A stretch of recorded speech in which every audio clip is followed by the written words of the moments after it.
4,400 people, soldiers from the Allied forces who went ashore at Normandy in France 80 years ago today.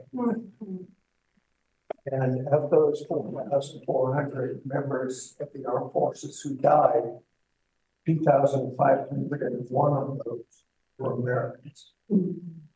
And because of their giving the full measure, we are here today as a free nation.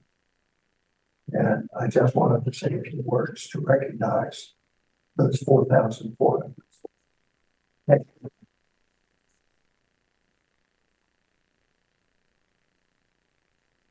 Thank you, Jim. Appreciate that.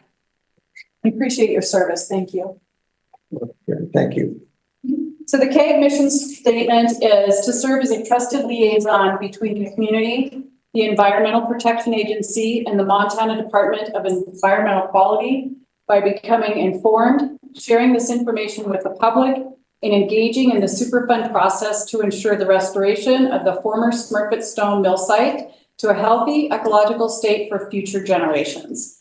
We meet every month, the first Thursday of the month, right here at 6 o'clock. You're welcome to join us. We have a Facebook page that we're pretty active on, that we post a lot of information. We also have on the bottom of the agenda our email addresses and phone numbers. If you ever have questions, please don't hesitate to reach out to us. The KAG was formed in March of 2017. So we've been meeting for 7 years now. We work, as our mission statement said, to make sure that the site is cleaned up for future generations. And we've done a lot of work, have been very busy, and a lot of active, engaged people that have been here since the start, which we're really grateful for. Always come to our meetings to become better informed. If there's speaking engagements or newsletters that you guys have in your organizations, let us know. We'd love to be able to put in a blurb to help educate more people about what's happening at the site and how you can get involved. So with that, I will turn it over to Brian and Elena. Okay.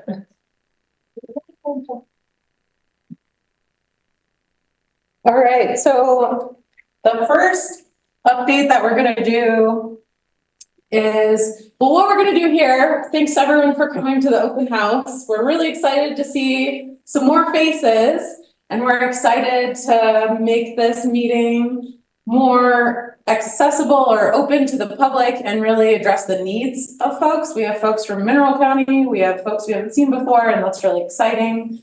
Sometimes these meetings get pretty technical, but the real goal is to make sure that people in the community understand what's going on and then also can voice what they have to say and find out answers to their questions.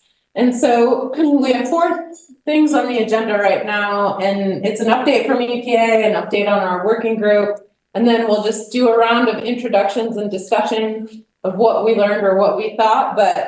And then we're excited to have a guest speaker. But I think to kind of like break the ice, maybe what we should do right now is just do that first round of introductions so that when I make people talk later during the group discussion about what they'd like from the site, that it won't be too, you already were made to talk. So we'll start over here with David Schmetterling, and then after that, we'll go online after we get through everyone. I'm David Schmetterling. I work for Montana Fish, Wildlife, and Parks. I'm Deb Bosnot. I work for Watershed Education Network. I'm usually online, but this is more fun. Glad you're here. My name is Joe Hughes. I'm with the Mineral County Conservation Board. Kelly Durbin Williams, Houston resident. Larry Weeks, former mill employee. Willis Curdy, District 49, the other side of the river. We'll go up to Davia. Davia Shirley, retired, Frenchtown resident. Nancy Richardson, Frenchtown resident, retired. Ed Richardson, Frenchtown. You know me. Mela Mendelson, retired. You already met me, but I do wish that I was retired. It's the same. Hi, I'm Brian Barkoyak. I work for the Montana Natural Resource Damage Program, and our role on the site is to evaluate any impacts from the site to natural resources. Catherine LaCour with EA Engineering, Science and Technology, and I'm contractor support to EPA. I'm Angela Franzen. I'm an environmental engineer with EPA, providing technical support internal to the agency. I'm Hannah Adkins and I'm here with Montford. I'm Maddie French, and I'm also here with Montford. I'm Allie Archer. I'm with the Environmental Protection Agency, and I'm the Smurfit project leader. I'm Mackenzie Meter, also with the Environmental Protection Agency. I'm the Community Involvement Coordinator on the site.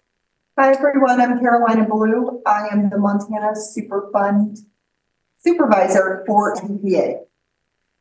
I'm Darren Loki, representative for House District 14. I'm Carol Young. I co-chair the Mineral County Resource Coalition and I'm a Frenchtown resident. Steve Young, and I'm a Frenchtown resident and chauffeur of Carol. Designated. I know you can't drive. I'm Shibu Aarons. I'm here with US Senator Office. Katie Garson Forbun, Bureau Chief for Abandoned Mine Land, Superfund, and Construction for Montana DEQ. I'm Brianna Pabst. I'm the DEQ project leader site. Hi, I'm Jennifer Toon. I'm on the ad team. I'm Chris Lecrae. I'm Montana State Poet Laureate.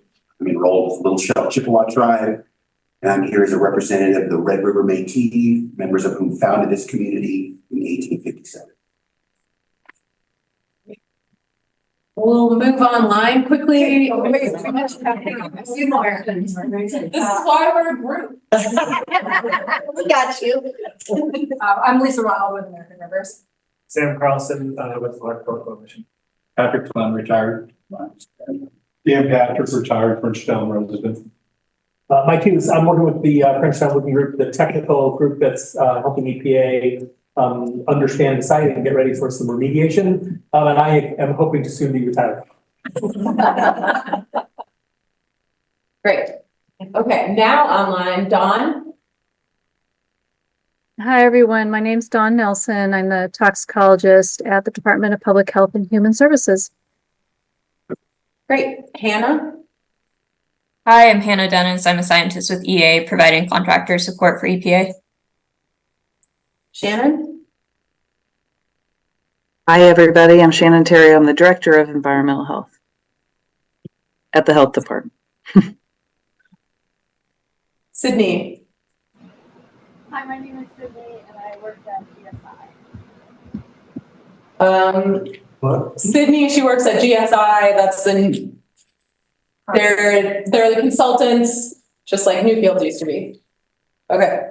My name is Elena Evans. I'm an environmental health manager and do tech here, unfortunately. That job's open. All right. So now if Allie wants to do an update. And then we can see.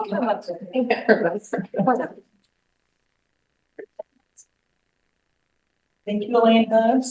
And I want to first thank Jen and Jerry. I know Bruce is gone, but for putting the open house together and getting all the new faces and coordinating the poster session. And so I think this is a great way to start meetings. I'm glad it drew in some new people. If we didn't get to talk to you, we are the EPA project manager and community involvement coordinator for the Smurfit site. So we're in charge of managing the Superfund progress. I started in 2019. And we were looking at initial investigations for the site at that time, and we're still in that remedial investigation phase of the Superfund process. But I think we're making really great progress over the last year and going into next year. So there was a lot of concern between stakeholders and other federal and state agencies about the work that had been done. And based on those concerns, we've developed a lot more sampling plans, groundwater investigations, monitoring wells, looking back at the solid waste basins and primary sludge ponds. And we're just getting ready to get a bunch of that data back to start looking at the data and making cleanup decisions from there. So I am appreciative of everyone that's been along for this really long ride and stayed involved. And for new people coming in, I think this is a really great time to start to get involved because we're making those critical investigations to address these concerns and hopefully looking forward to clean up in the next 5-ish years. So I also coordinate with the redeveloper. And so if there's questions about investigations that are happening, work on site, berms during flooding, what's being planned, I'm the contact to kind of go through for super fun things. And I'm always here to talk about Smurfit and available for those questions. So I think I'm going to hand it over to Brianna. She's my state counterpart to talk about the working group update, but I'm sure when we get more to discussion, if there's questions for EPA, I'll be here.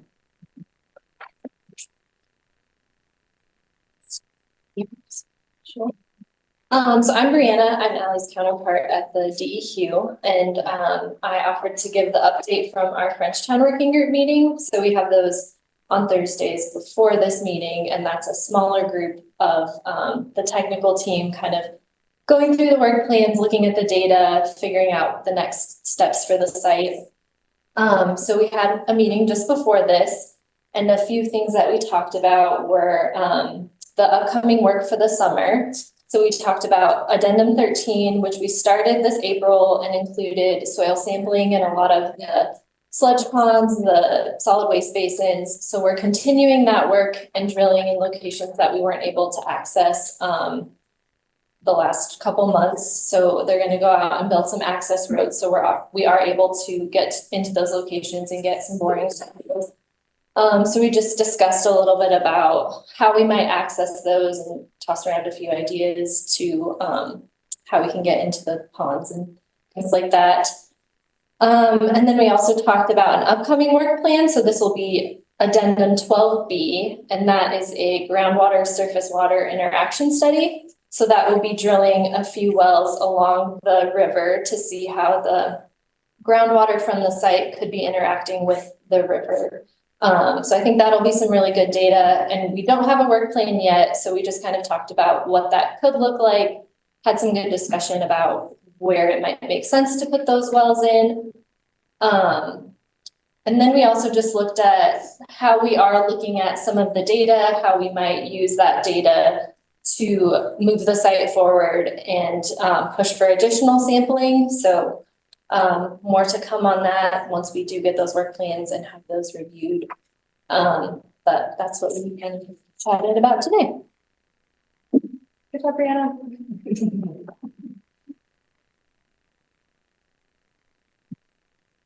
Okay, and so just to put that in context, how these meetings usually work is we have like a very specific topic that's like groundwater sampling and coplanar PCBs, and like, you know, you get chemistry drawings and things like that, and so that might not be that interesting to folks, or you don't want to feel like you have to have gone to do a lot of background homework before you get here. So the next part of this meeting is just to really open it up with all the experts that we have in the room who can explain different things, to talk about that or answer questions, and then hear from folks what they want to see in the next year, 5 years, 10 years, that kind of a thing. And so for context, that update, we have an update from the EPA and DEQ and folks every meeting just to see how things are coming along. There's a lot of different steps, and there's the super fun process, and then there's what's going on with the person who owns the property, and then there's other things that the county's working on, like water rights and taxes and things like that. So we have focuses like that. And so what we're hoping to hear from folks is, you know, why they're here, what they're interested in, if they'd like to hear a particular topic at a future meeting. Now you all are on the list, so if that comes up at a meeting, then you can come back for that meeting, those kinds of things. Does that sound like a good plan, or do people have specific questions? Does anyone want to start us off, or should I just start picking on people? David. Just kidding, I know you're. It's okay. It's okay. Yeah, great. Wait, if you wouldn't mind saying your name so we can just all be, Eric Manson. How deep are these monitoring wells? Is there's no problem finding water out there? That's right. So they kind of range from, there's a set of shallower ones that are from like 35 feet to 60 to 55 mostly. And then there's ones that are deeper, like past 100 feet. And then some of those are the wells that the mill used that pumped all that water, the big wells, and those are 120 or so feet. And so when they're talking about putting in the new wells, what we had concerns about, some of the stakeholders and stuff like that, is the water was really complicated. When the mill was running, it was like 15 million gallons per day. Fish, Wildlife and Parks didn't even consider O'Keefe Creek to be an annual, like, flowing into the Clark Fork River. It went intermittent, kind of right up by the highway. Now it flows all the way to the Clark Fork River, and that kind of just shows you how much of an impact all of that water drawing down. And so we asked for more wells to understand what was happening, because it's a pretty complicated site with the irrigation ditch and the river and all of the water that used to be pulled out of the aquifer. And so the update was that there are more wells going in, and hopefully we can get a better picture of how all those different pieces go together and what that means for the contaminants. But this is informal, so other people can talk about what I think instead of just me, but that's a good question. That's a good start. Do you live from the mill? I live down river by Station 5. Oh, you're right there. Yeah. You're right there. We test our water from time to time, but the water doesn't come from the river, it flows off. Limestone. Lena or Ally, do you want to explain what the main contaminants are and where you find them most in the groundwater? Sure. Yeah, so, and there are risk assessment fact sheets on the table. We look at human health and then ecological risk. For human health, we have determined that there are levels of manganese and arsenic in the shallow aquifer, so that 0 to 35 feet below the site, that's elevated above an unacceptable risk range. So we have high levels of manganese and arsenic right below the site. That makes it unsafe for people to drink out of.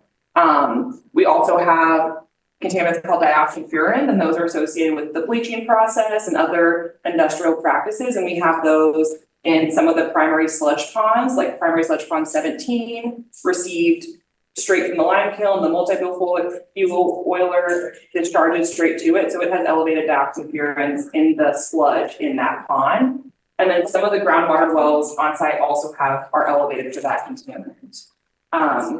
We're looking at PCBs and aerocolors and contours on site. They are driving risk in the fish in the Clark Fork River. And so making sure that we're able to characterize any potential source area on site is a major part of the effort this past year and going into next year. So specifically sampling for those 209 congeners. But currently we have manganese and arsenic as known contaminants. Cobalt, chromium are to a lesser extent, but I would focus on those manganese and arsenic, and then dioxin furans are elevated in the sludge in some of the areas on site.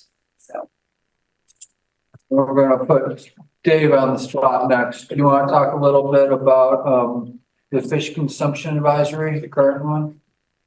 I think that's a rhetorical question. I think you're expecting me to. I was. Yeah. I could. Sorry. Yeah, I made you. I'm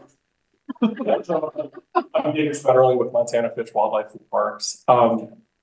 And you've probably seen some media attention recently to some recent, specifically water quality sampling that we conducted. And that's actually part of a larger study where we also investigated fish tissue. And that fish tissue was to help inform the existing fish consumption advisory we have on the Clark Fork River. We don't have those data yet on the fish tissue. We do have the water sampling data, and I have those in the back here. And that's what's been in the media recently. But it was a good reminder to folks about the existing fish consumption advisories that we've had on the Clark Fork River in this area since 2013. At that time, we initially just sampled some fish just downstream of the mill, just to get an idea of whether there were contaminants that were associated with the pulping and paper industry in fish. Because at that time, the mill had closed in 2010, and there was a lot of talk about redevelopment and that samples that were collected in the mid-90s, might have been by me, too, that they were clean. And that's true because we were looking for just conventional contaminants of the Clark Fork River, which, as folks that live on the Clark Fork know, are a result of heavy or hard rock mining. So it's heavy metals, copper, cadmium, zinc, lead, mercury, and arsenic too. But some of the contaminants that are associated with large industrial activities, including paper mills, or like Ali said, dioxins, furans, PCBs, and some other ones. And they're really hard to test for. They're very expensive to test for. But they're very toxic at very small levels. I mean, I think everyone here has probably heard of dioxins, and it's not associated with good health, right? And they accumulate in the fatty tissues of fish, dioxins, furans, and coplanar PCBs. But even a very, very small amount, can be bad. Well, we did that initial sampling in 2013. We just used, as much money as we had at the time in our budgets. And that is kind of what limited our sampling.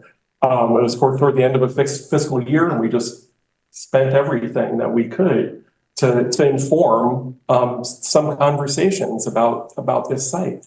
We actually didn't expect to find anything, but we did. And we found, levels that were of concern, especially since we only collected skin off fillets at that time. And that led to a pretty conservative consumption advisory because we really didn't have much information. But what we found was concerning. So that was from the Blackfoot River all the way down to the Flathead, knowing the distribution of some of these fish and how much they move. And then in 2018 and 2019, we did some additional work with the EPA, point to Alan, and we were able to kind of fill in some of the gaps with that consumption advisory. And it changed the advisory a little bit in terms of the geographic location, but we didn't, the sampling was a little bit more extensive, but it was still in a pretty limited area. And that led to an advisory which suggested that people do not consume fish in this section of the Clark Fork River. And it's pretty unprecedented to have a 148-mile stretch of river where we don't recommend eating fish. Now, these consumption advisories are conservative in that it's based on a lifetime of consumption. So it's, if you eat one fish, you might be okay, but we're not going to tell you that that's the best thing to do. I mean, you have to use your judgment. There's a lot of things out there that are bad for you, right? And you make these decisions all the time. But based on the contaminants we found in fish, we have a do not eat advisory. And that's simply all it is. It's advice. I have information back there on fish consumption advisories, not just here, but across the state. And as we test for more chemicals and contaminants, we update those advisories and we learn a lot more. Some of the contaminants that we're concerned about now, people weren't concerned about or didn't even know existed 15, 20 years ago. So hopefully, we'll have those data on the new consumption advisories, the fish tissue data that will help inform those advisories here pretty soon.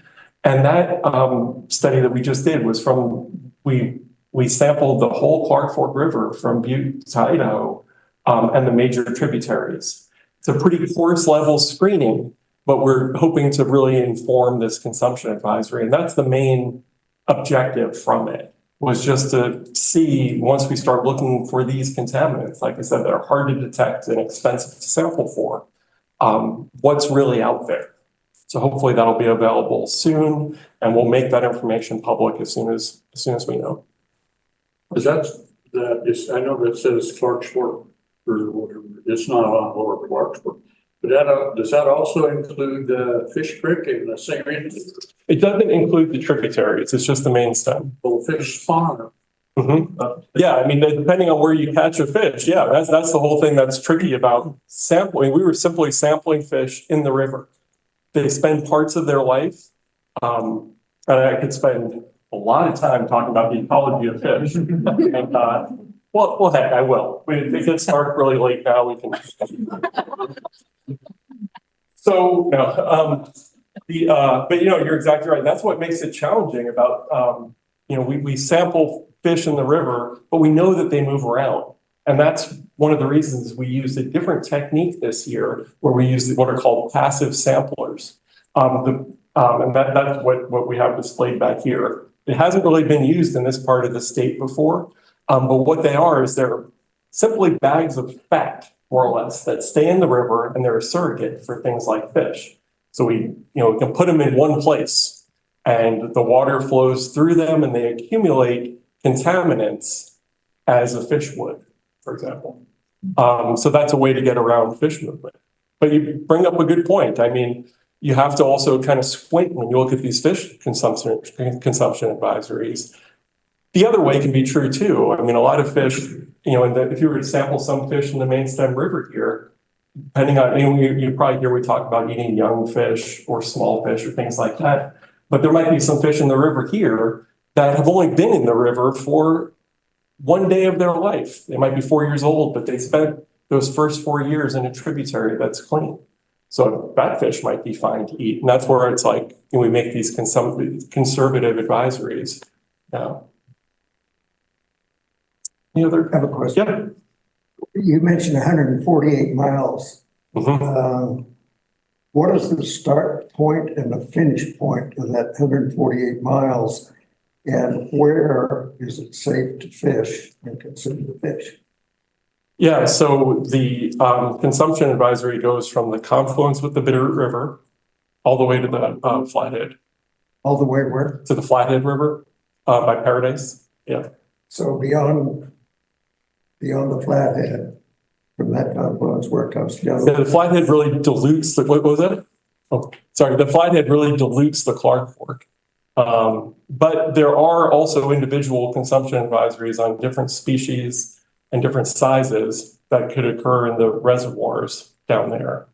So yeah, that's why it's important. And all these advisories are listed in the fishing regulations. And we also have packets out here too with that information.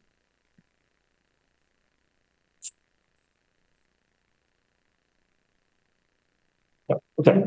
Thank you. Thanks.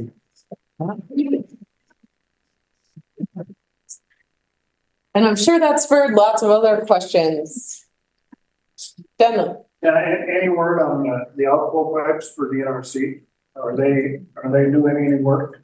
So that's a great question, and maybe I haven't heard anything. You want me to answer that? Yep. So I'm not speaking on behalf of the NRC, but we are working really closely with the NRC and Ryan Weiss, who's their bureau chief over there. We actually just had a call last week because in response to the EQC request. So we're trying to work together to figure out what we have limitations under CERCLA in our program on what we can do as far as mitigating trespass. It's actually pretty limiting. However, we're looking at prevention in the future. They're looking at what can be done as it's not necessarily contamination at the site because it's not been tied to like a discharge or a concern associated with the site. But what can they do under their jurisdiction to require that they be removed, or what legal mechanisms? We're actually looking at the Bonner mill and that berm removal that was a trespass situation, and our state super fund stepped in and helped with some of the legal, steps to require that to be removed. So we're hoping to have a letter back out to EQC in the next week that he's working on, but we are figuring out what mechanisms, and they're actually working with our attorney who was involved in the Bonneville mitigation, or removal stuff, that would be applicable to the outfall pipes. So,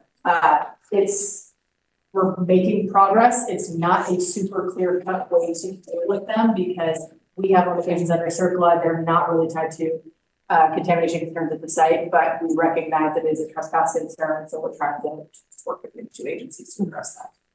So, and more to come, but it's happening. And just to back it up for folks a little bit, it's a great question. It's one of the things we address here, and it's one of the ways that the community concerns and the things that folks bring to the table here at the Frenchtown Community Advisory Groups might fall outside of what happens in Superfund. And that's actually great because we need to bring all the resources we can to bear in order to have the outcome be good for the community. So what we're talking about is there are 3 outfalls with a bunch of pipes. You can even see one from the South Side Road if you go up there, that 40-foot long one, outfall 2. I think Larry will correct me. No, not 2. 2 hasn't been used for probably 30 years, 40 years. So Larry. Just a dead pipe in the river. Great. So there's a bunch of pipes in the river. And so that came to the attention of this group. And then do you want to address? So a couple questions. So Elena from the county, has the county made any request of DNRC recently on the trespass issue on our state trust lands?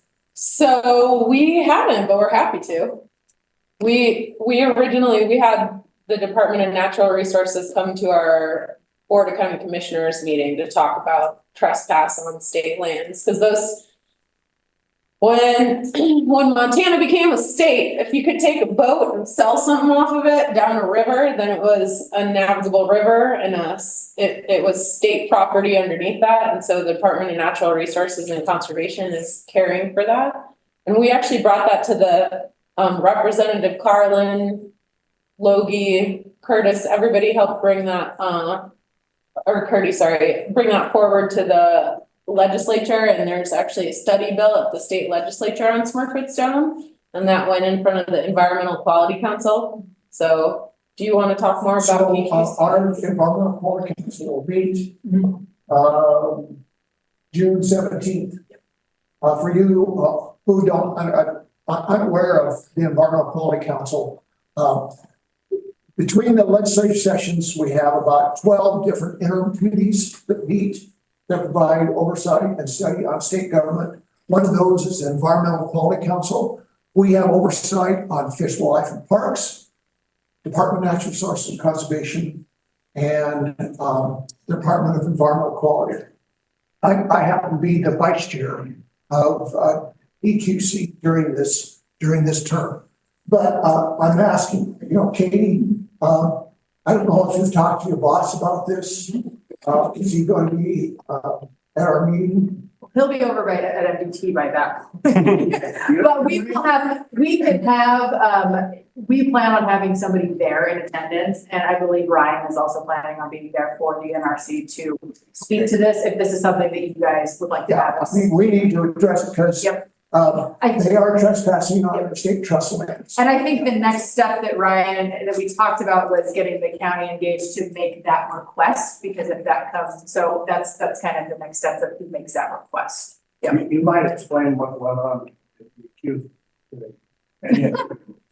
Yeah, so as a quick side note, we found out our director, Chris Dorrington, is actually going to be moving over to Department of Transportation.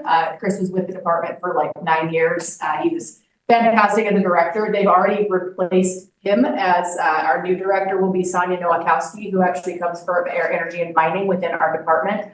I worked with Sonia for 3+ years. I think she will make a seamless transition for us, but I would expect her to be here at meetings, at a couple of meetings moving forward. But Sonia's fantastic, and we're very sad to see Chris leave. He'll be fantastic over at MBT, but Sonia's a great replacement. So if you guys see that, just a little shake up in our agency to start in the morning.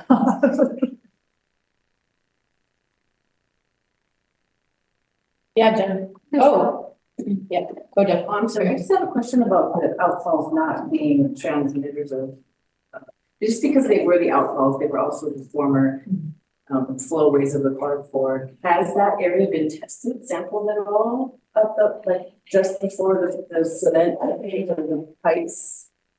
Like if there's been any, like where they are placed in the berm? Yeah, the berms were sampled as a part of the berm reporting back in, I think, 2019. So those berm reinforcement reports, and it just showed that the berms are made of native material. So I would expect that when they placed the pipes, it was in the natural material. We got a question. Elena? Yeah. So I do hope that Missoula County does keep the pressure on ENRC to provide both county and all parties the status of those pipes and what ENRC plans to do in the future. Okay, yeah, we'll write a letter. And the K can be part of the letter too, absolutely. Yeah, good. All those pipes as drain pipes is out there. Is there any liquid coming out of them at times? And if there is, why can't we just weld them shut, lock them off so it can't go into the river? I think that's must be. Seems like Ally wants to answer that one. I think a bigger problem with the whole aquifer, constantly moving toward the river. So the ponds are dry. They do have during like seasonal high groundwater, some upwelling, but they're not actively discharging. But we do have the shallow aquifer with those metals, making its way toward the river. And so that's what we're focusing on in July is that groundwater to surface water study and really understanding that contaminant loading. But the pipes, I don't think are the driver of that. I think it is the aquifer itself, so. And I just didn't know if there's still leakage on them. If there is, that should be plugged right off immediately. Yeah, if they were actively discharging contaminants, we wouldn't plug that. But I think we're looking more at a larger aquifer that's discharging. Yeah. That's a good for you. How much of the Smurfit site is in the floodplain? About 530 acres. Yeah, most of our maps have the floodplain on there. I think yeah, like a large part of the outer holding ponds are in. Is that a certain color? Yeah, so this is all floodplain here. And a little more is gonna come into the floodplain when the new floodplain map comes in. But not a lot, but yeah. So that would have an effect on any kind of development that could happen that has to be carved out first. The floodplain area, yeah. It depends on the kind of development. There have been a lot of different kinds of development put forward, like golf courses and kids' soccer fields and stuff. And so I think that'll be determined after some of these pieces, but I think in that vein, we'd really like to make sure that that's good for future use, also good in the sense that we don't want things flowing downstream. And so the EPA is committed to more soil sampling across the site, and that should be helpful. And is that the floodplain with the current berms in place or without the berms? So right now, floodplain rules and regs, so at current, the berms are not in the floodplain because they're above elevation, but they are not serving as a like levee because they're not engineered. And so it's just weird because the berms aren't in the floodplain, but they're also not serving to protect the rest of it. So when they ran the model of how high water would get, they didn't put the berms in there like they were protecting anything.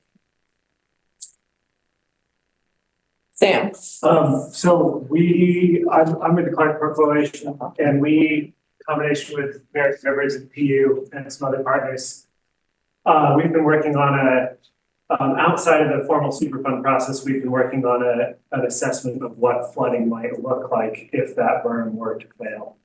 And what the sort of likelihood behind that is, what it could look like for the site and what it could look like for the deposition of contamination downstream.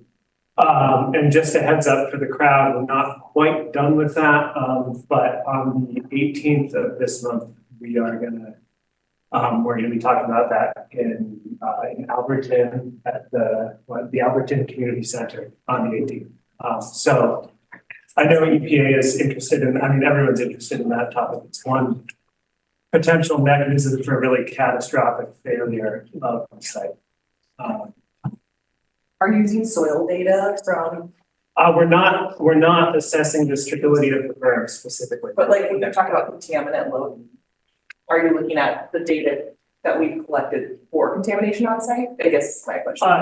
No, not specifically. We're just looking at modeling velocities downstream and modeling velocities on site. No, we're not as specific as the exact pattern of like what contamination might be mobilized is so it's driven in such a specific way by when and where and how the berm might be compromised. And so we haven't gone too far down that path. I thought that's what you said. That's why I was like, oh, No, you may be doing that in more detailed fashions.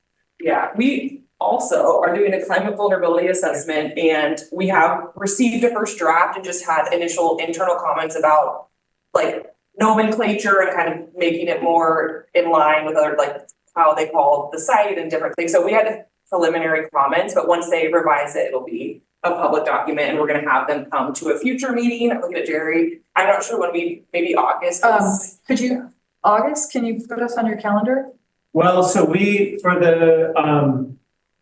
hired River Design Group as an engineering consultant to do this, and we can only afford a small amount of their time. So we have them on the 18th down in Alberton. We'd be happy to talk about the results here in August, but we won't be able to have River Design Group pages. That's okay. That's all right. Is there any way to, are you guys gonna record that meeting so we can? I'm sure we are. Get a recording of it, we can put it on social and we can circulate it through our email. That'd be really helpful. Thank you. Yep. Yeah, in relation to that meeting, is it, you're talking with your figures, would it be if it just compromises the berm on the side by just washing into it, or if it goes over that little island at the upper end, it gets right in behind the berm? Are there gonna be options of what the results of what could happen? Yeah, that's a great question. There's a lot of different ways. In the large flood event, the history of large flood events tells us it's really hard to predict what is actually going to happen. We are modeling 3 different scenarios.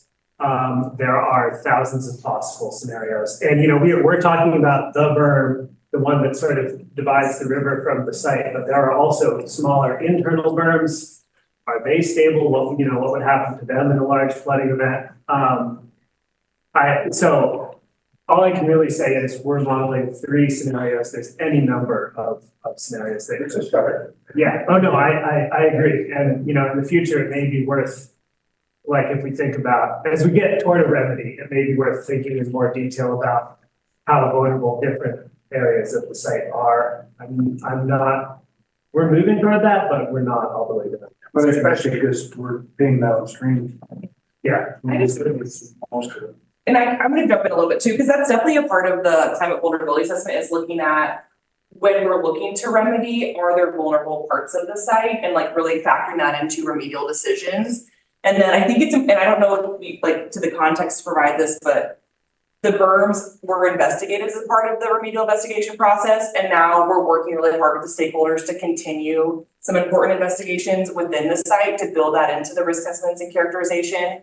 And so we've looked at the berms as far as what we can in the RI, what do they contain, is there contamination? And then when we get to the next phase, when we look at how the berm would interact with a remedy. And so I think front loading on the climate vulnerability, floodplain, those type of things are really important. And then we're doing what we can as far as a berm contingency plan, monthly, weekly, or daily monitoring during spring flows, as we complete investigations on the inner part of the site. So if anyone has questions about that flooding and why it's not being addressed immediately, those are definitely topics we've covered in these meetings. But I think that brings up a good point, and something that might be useful for this group's maybe a summary of all the things we did on the berm.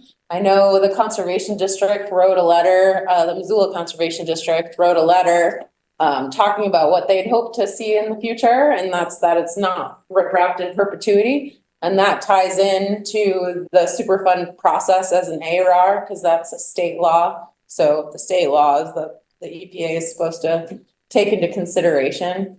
And then we did, the county did a channel migration zone mapping and looked at all of the conservation district records for repairs and things like that. So it seems like that might be something, and maybe we could host that Frenchtown CAG meeting downstream a bit if folks wanted to learn a little bit more about all those different pieces, because there's sounds like there's some more things, maybe like a dam break model or something like that, maybe the climate model, and then there's also, that geotech with 3 of the 8 stability analyses failing, and an identification of, beaver burrows and things like that. So Marmots. yeah, Some big marmots out there. Chewing away at our birds right now. So those are the cows going to and from the river too. So those are the kind of things we look for when we're out on site, is stability, cracking, burrows, cow trampling. And those reports are online too. So all the berm inspections note these. They take note of the stability areas of concern that are from the geotechnical report, and happy to point people to those reports too. Are there cattle that run on that Yeah. property? Yeah. Yep. Black Angus. I'm sorry. They're Black Angus, just so you know. do other folks have questions or things that they would like to see on an agenda in the future?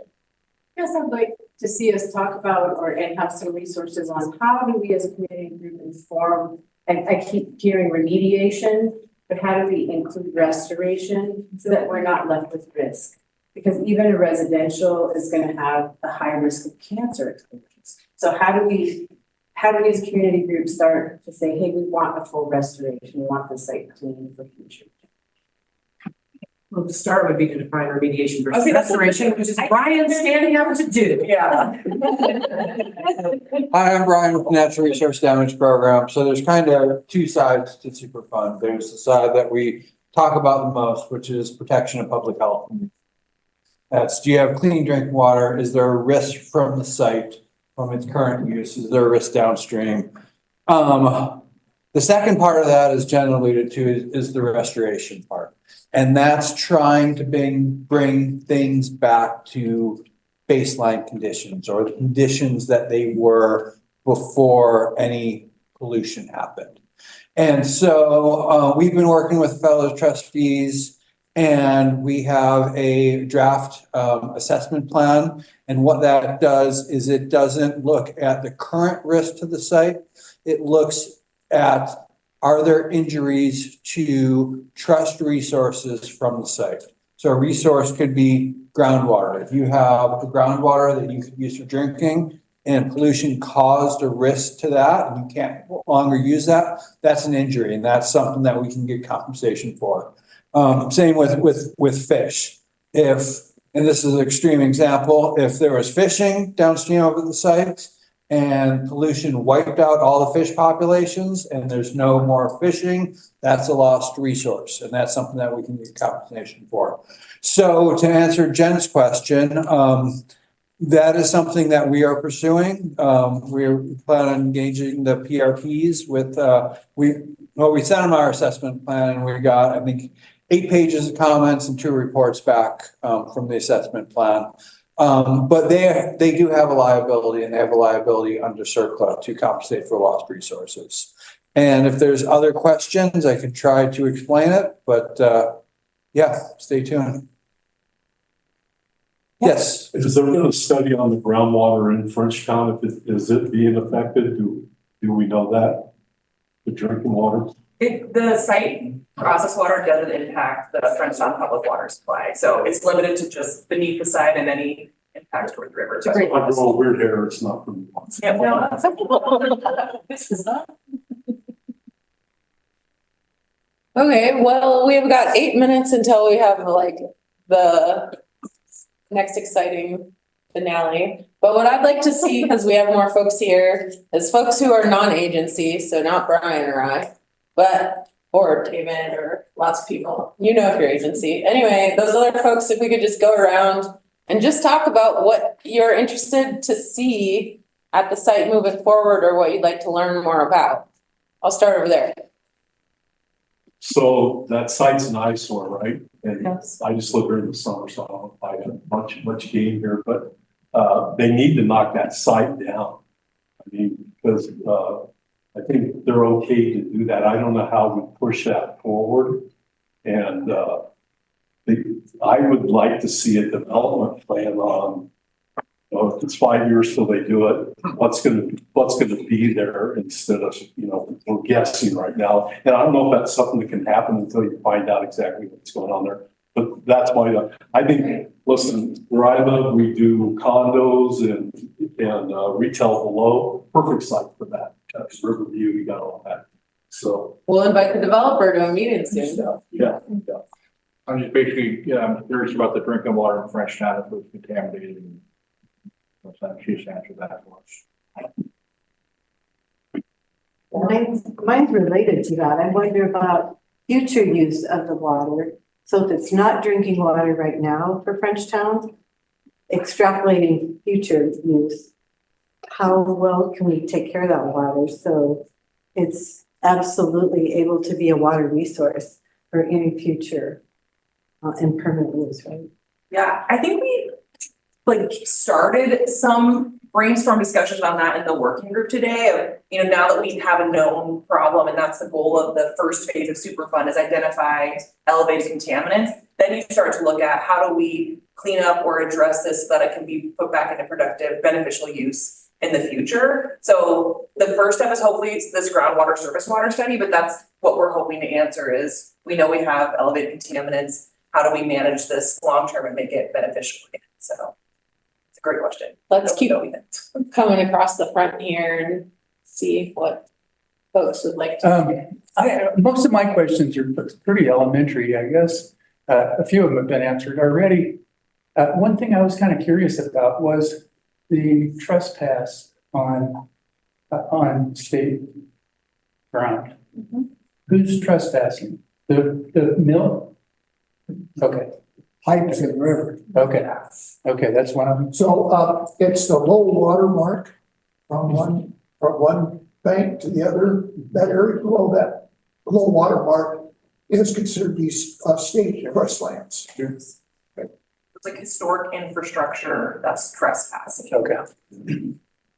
And then one thing too, you were explaining to me earlier that, some of the test wells that were done, the water table has actually come up in those since there hasn't been any activity at the mill. Is that the case? Yep. So does that bring contaminations back in? Yeah. Farther up? That's where if you look at the human health risk assessment, almost every well exceeds the contaminant threshold. And so we are looking at where is processed water moving, because it has changed a lot since the mill closed, and where is it heading to? So EPA looks at current and future. So what's the current risk and what could happen? Where could it move in the future? And so we're monitoring how it's changing over the years and the contaminant loading. Yeah, it's definitely risen a lot since we stopped pumping 15 million gallons a day, or they stopped pumping. I think it's quarterly sampling, especially how to understand. I mean, did you just start the quarterly sampling? We don't have data back from any of the sampling events yet, and that's a big issue that we talked about is the lab turnaround time and some of the lab quality that we're experiencing. So we're hoping to see the fall data from last year in 2 months, so August 2nd, and then we've sent all the lab data from April out. We don't have it back yet, but yeah, that'll tell us a lot. We do have transducers that look at groundwater flow throughout the year continuously. So those are installed in wells and we can track water levels underneath the site that way too. And I've got some more were just installed this week.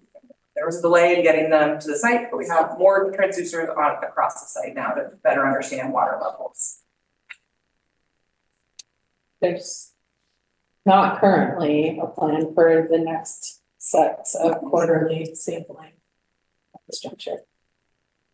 Let's hear from more folks up here.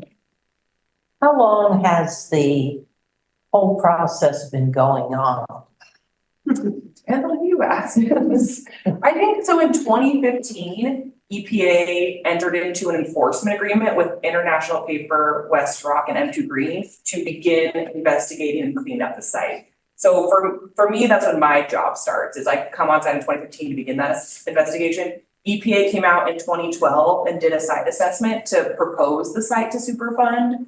I think as soon as it closed down, Jerry was probably already advocating for redevelopment and part of it. So I think, you know, it's from when it was operating, when we look at what happened when it was operating, what contaminants were used, where the wastewater went through now, but EPA officially started Superfund process in 2015.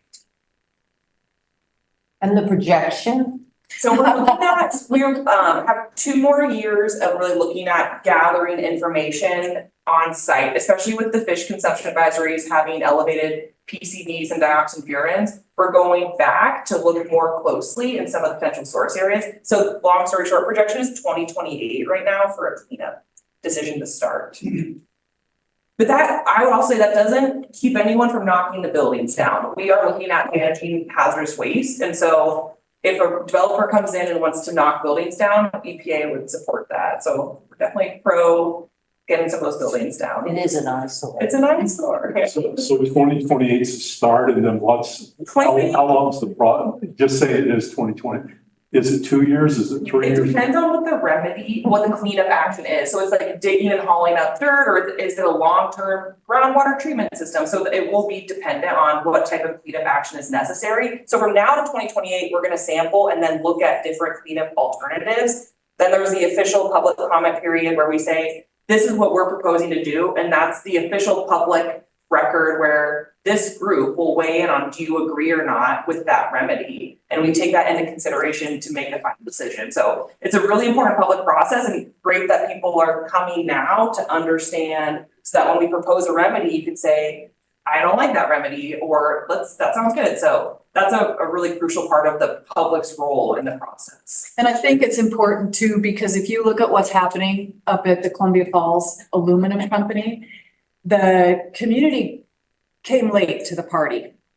And the remedy that has been proposed is not what the community wants right now, but it's very, very late in the process.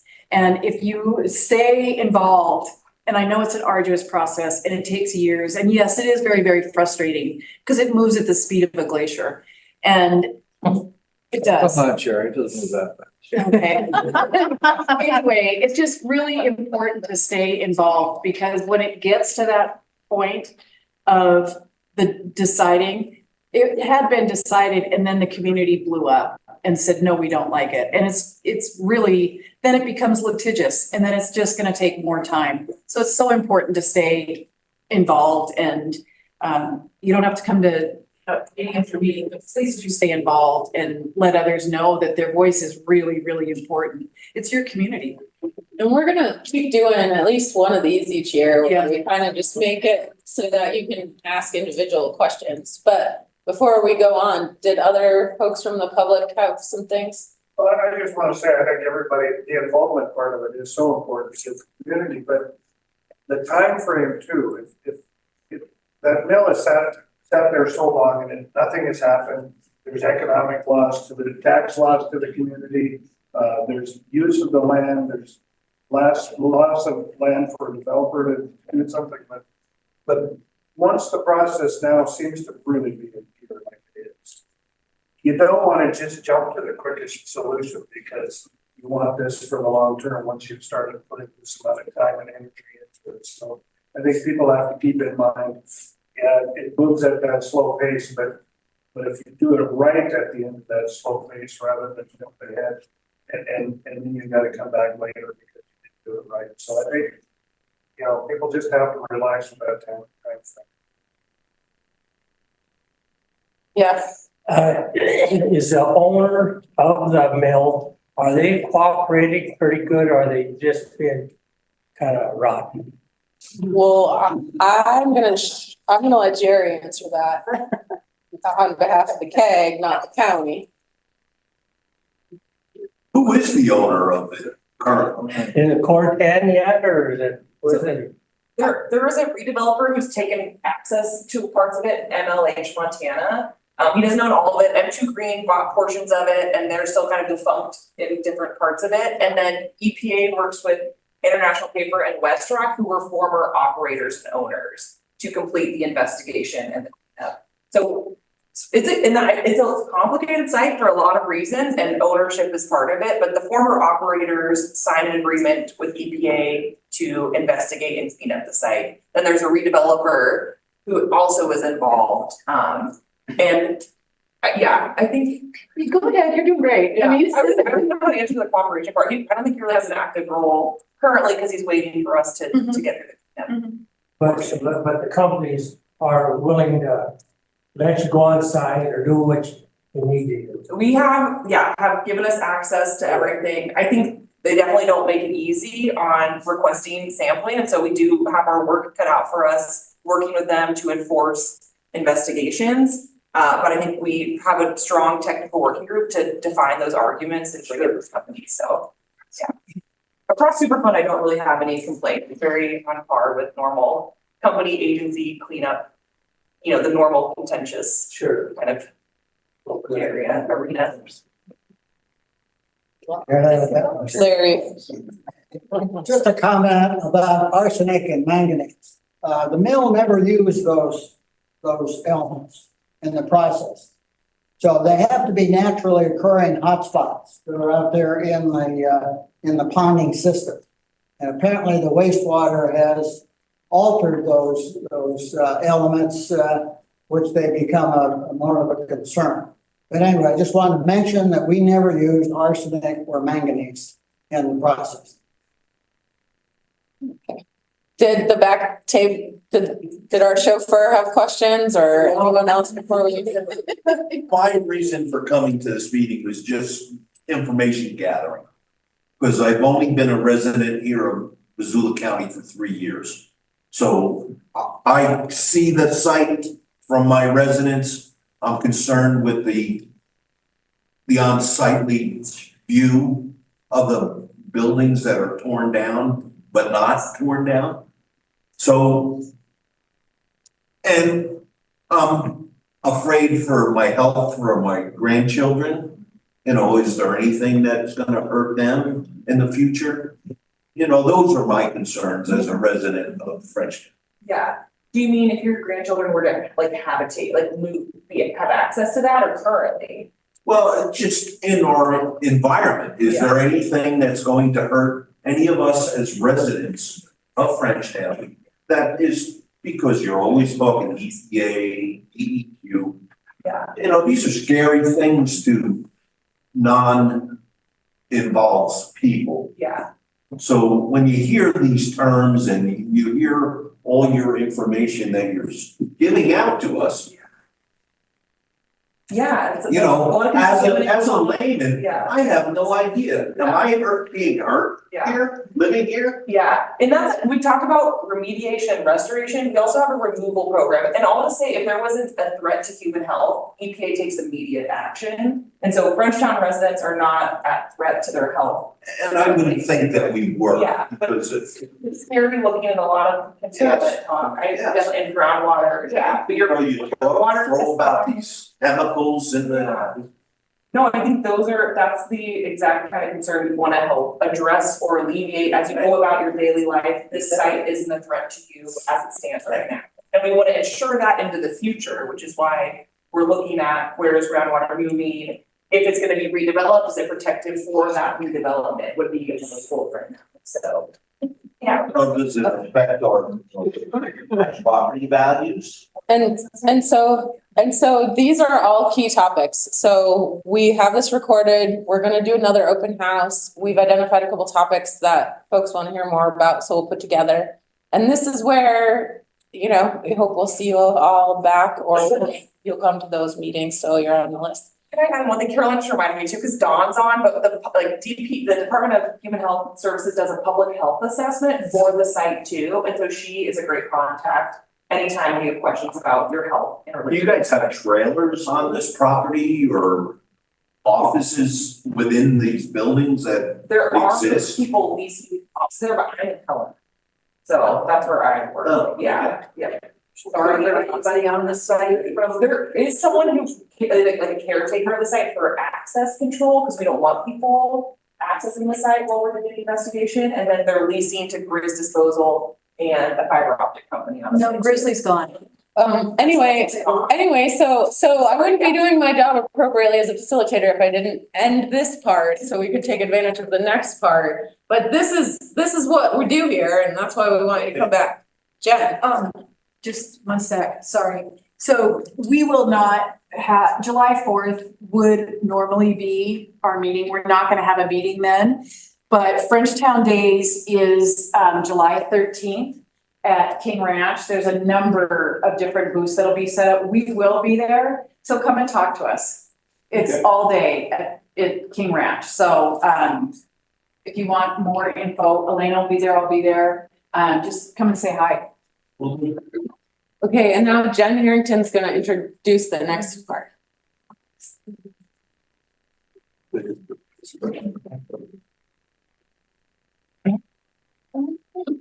bonjour and welcome, and it's so good to see all of you. I'm really excited to introduce Montana's Poet Laureate.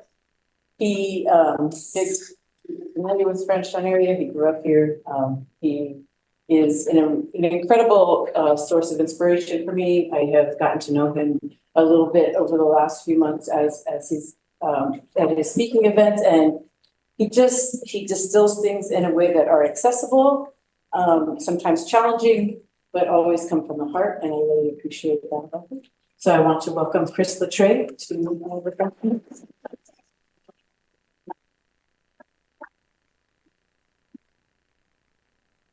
Do you want to share? Do you want to, what would you prefer? I'll happily stand. Okay, then, perfect. So bonjour, you know, my mother Jen said the same thing. That means hello, all of my relatives in Anishinaabe, which is the language of my people and Jen's people. Enrolled Little Shell, Jen is Turtle Mountain. We're the same people. I could disenroll Little Shell today, re-enroll with Turtle Mountain. We are Pembina and Chippewa. We are Red River Métis, and I mentioned earlier that this community was founded by a group of families from the Red River Valley who had originally moved to what is so-called Washington State. And when the territorial governor there, Isaac Stevens, declared martial law because he didn't like how the Indians were getting along with them, they said, we're out of here. They moved from Washington, bringing the name of their town with them, and that's how we became Frenchtown. And if you look at a census in the Frenchtown Valley footprints from 1860, you'll see a list of the people living here. And there's one white guy, one red woman, and a bunch of HBs, which is half-breed. That's what they called us. They called the Métis. Métis are a cultural indigenous group recognized in Canada, but not the United States. This is nothing I knew growing up in Frenchtown, where I grew up with Sears, Lushers, Deshaws, and Lavois, and all of these family names that were related culturally. But we didn't know it. The only ones who knew were our elders, and they weren't talking because they came from a generation where it was physically dangerous to let people know that you were indigenous, particularly Métis. So I was born April 4th, 1967 at St. Pat's Hospital, which for once I'm in a room where that doesn't immediately make me the oldest, and I'm very grateful for him. And that was just a few months after my father, Sid Latray, who was born in Lewistown, which was also founded by a group of 25 Métis families who were chased off the Milk River by the US Army in 1879. That's where the Latrays come from. That's where a bunch of Donis come from. I'm a Latray and Doni. My dad moved to Hamilton and he grew up and he went to the Navy. He ended up in Missoula. And a few months before I'm born in 1967, he takes a job at that mill. And at the time, I believe it was Horner Waldorf who owned it. Correct me if I'm wrong, you guys. And over his time, he outlived 4 owners of that mill before they shut down. And he would probably still be working there at 80 years old if the mill was still running. That place was where he came to define himself. And that place raised me. We first moved to Houston when I was 4 years old. So that would have been 1971. And I know we could get in a bus and I could take you to the house we lived in for 1 year.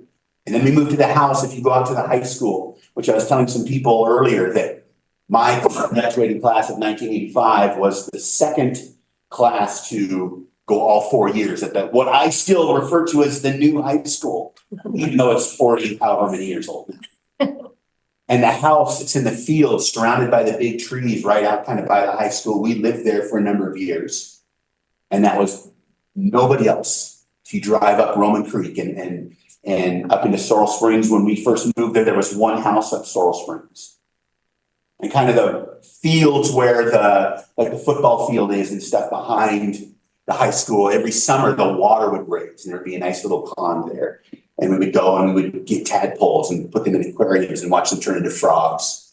And much to my mother's dismay, when we weren't allowed to go to Frenchtown Pond, which we called the pit back in the day, we would swim in that rising subwater, and I always got in trouble for doing that. But it stopped me. So I grew up here.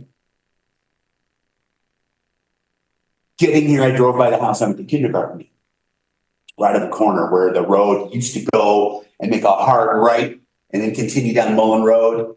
Then they rerouted it so you have that nice S curve by the elementary school. I left, came back, left, came back, Montana. But this place is community. Mullen Road was essentially built on the cart tracks of Métis Red River carts, because we traded east and west, north and south. Fort Connor, the oldest structure in Montana right now, up between here and Polson on off Highway 93, was a Hudson's Bay trading post built by Métis people. The same guy who guided Father DeSmith from Fort Hall, where the Oregon Trail came through, was met by Gabriel Prudhomme, was his name. He was a Métis guy. Brought DeSmith up to Stevensville. You'll see a replica of a Red River cart, kind of in the weird little dioramas they have behind the St. Mary's mission that's there in Stevensville now, but you don't get any mention of Gabriel. You don't see any mention of what the carts actually were. Gabriel Prudhomme was also a guide for Mullen. Mullen needed to know the best route for this road, which at the time was to be a military road, because they were so afraid of the Indians. They thought there was going to be a big uprising and they needed military access quickly. Same reason why we have the interstate system. It's because the United States was afraid we were going to be invaded. We wanted to be able to move troops and equipment quickly. That, of course, never happened. Neither one of those ever happened. But Prudhomme is a huge part of the history here. Nobody knows about him. He's got an unmarked grave somewhere out by in Stevensville now because he died young.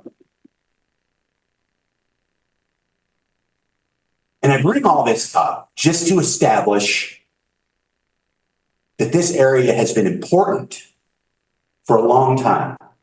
And the people came here because it was beautiful. Mill Creek is called Mill Creek because that's where they chose to put their mill. And their first church was on the cemetery right up on the hill overlooking us right now, before they built the one that's right over there, I guess. I hope I'm not pointing in the wrong direction here. I turned around. I used to have 4-H meetings in this very room. The Shining Mountains 4-H Club was who we were. I was a 4-H kid. Pledged my heart, my health, whatever the 4-H pledge is. Yes, hands. And I now live, it took me about 10 minutes to get here. I live about 5 miles away from here. I can sit on my front porch in the morning drinking coffee and see the site of the mill, which raised me.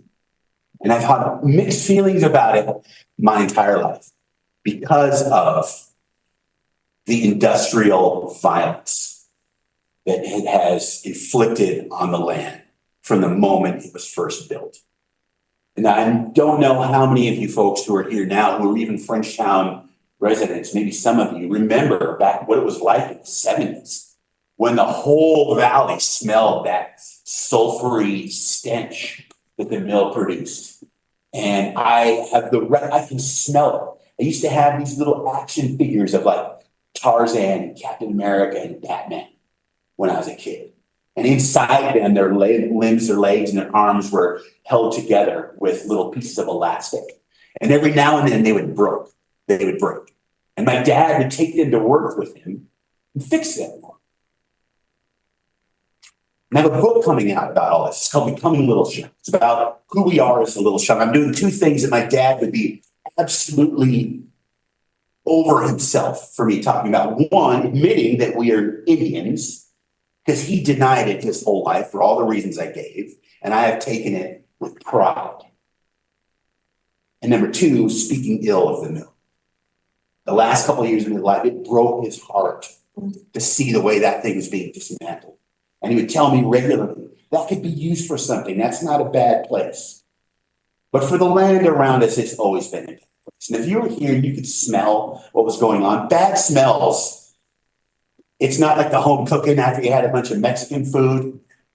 Bad smells are a sign of something terrible happening. So it really chafes me to spend any time arguing about whether or not this land is contaminated. Name a big industrial site anywhere that's been built that isn't contaminated. And meetings like this, and I know everybody is dedicated and it's important work, but I sit there and I'm not educated, but I'm not dumb. And the language quickly becomes acronyms and organizations and meetings to plan meetings to do this, to talk about all these things. And it just starts to be unintelligible to me. And it sounds like a big circle jerk for people who want to preserve their own jobs in a way that totally disconnects those of us who live in the community. And that is frustrating. Because when I say hello, all of my relatives, I literally mean every one of us as being related to each other as human animals, as people dedicated to improving our community and creating something not just for our own grandkids, but people I don't even know. I want their grandkids to benefit and have good lives. And I want my other relatives too. I don't just care about the human cost. The river is our relative. That is a key element of Anishinaabe worldview, which is what I am. And I identify as Anishinaabe because we recognize everybody, no matter where you came from, as being Anishinaabe. We are all related to that same first person in our creation story that emerged from the holy shell, breathed through the soil of Mother Earth that our Creator put in there to create, to make the world perfect, by adding the last relative to land on the world, and that was humans. And that's why we're so ignorant, because we've been here the least amount of time, and we're still trying to figure out how it all works. And these are mistakes. These are mistakes we've made in thinking that we could just churn up and pollute and move on and leave the rest of us who want to live here behind and fix it. And the solutions seem simple.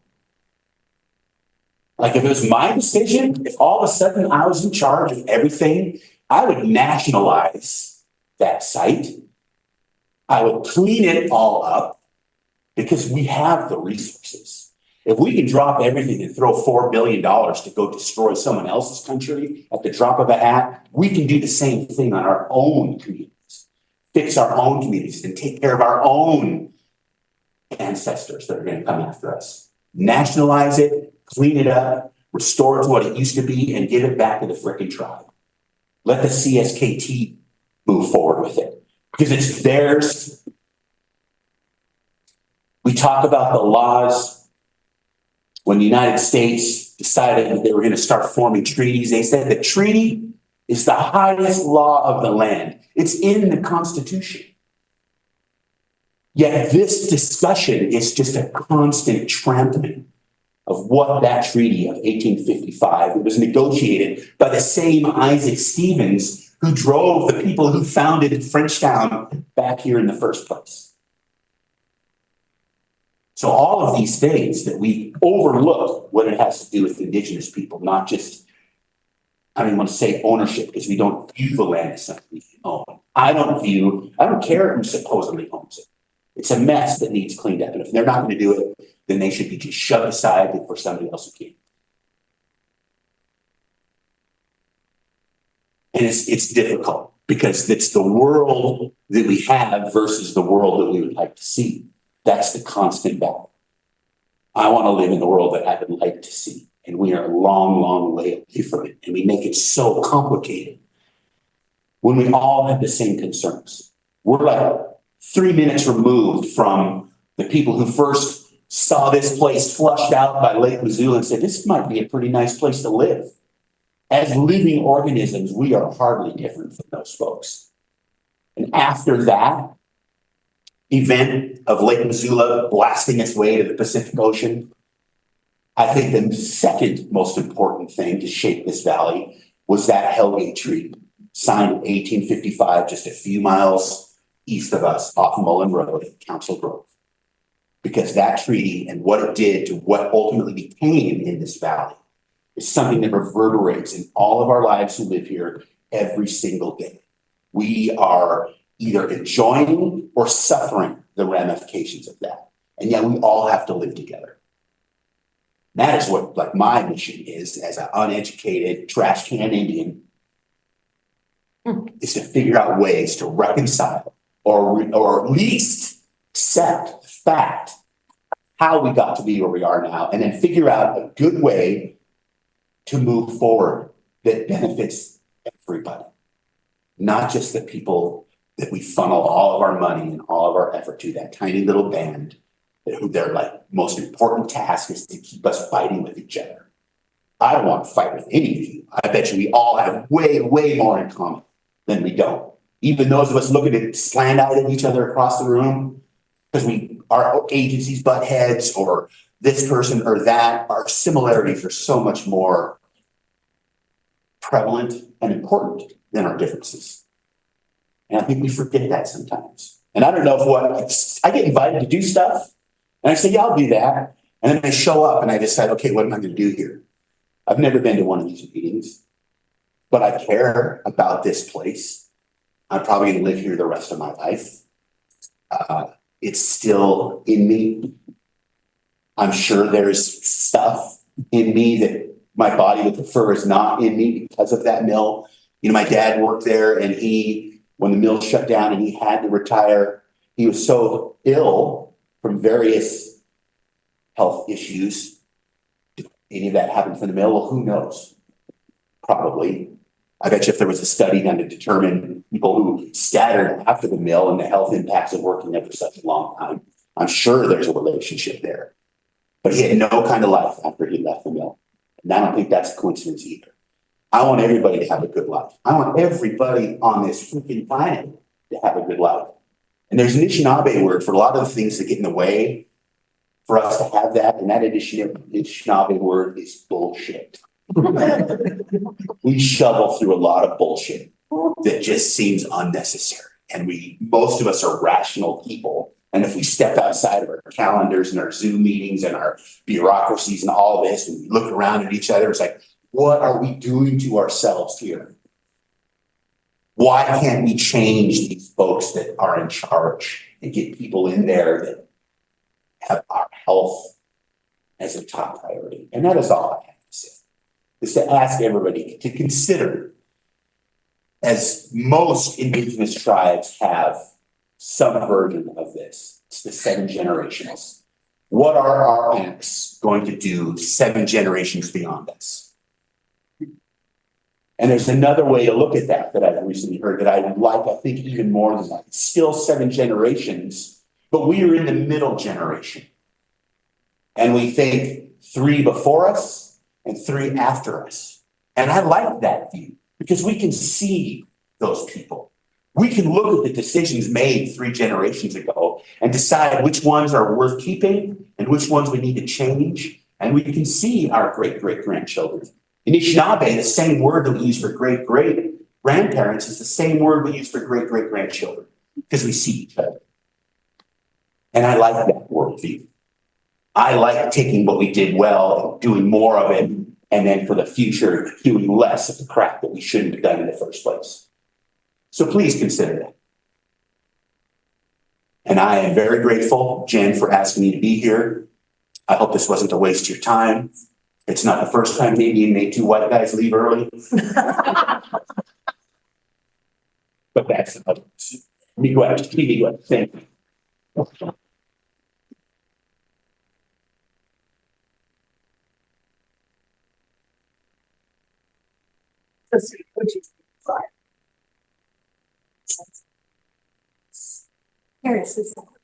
No, just.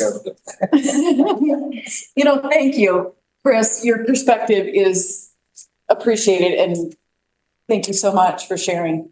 Appreciate it so much. Thank you. Again, thanks everybody for coming. If you have questions, concerns, want more information, please reach out. We again won't be here on July 4th. We'll be at Frenchtown Days, July 13th, but we'll meet again August. August. I always do the wrong date. I'm not gonna get it August again. 1st. August. Oh, August 2nd. Yeah. August 2nd? Yep, August 2nd. August 2nd, 6 o'clock here. So- Yeah. Okay, I can do that. You don't. August 1st. All right. So thank you, everybody, for coming. Thanks for your.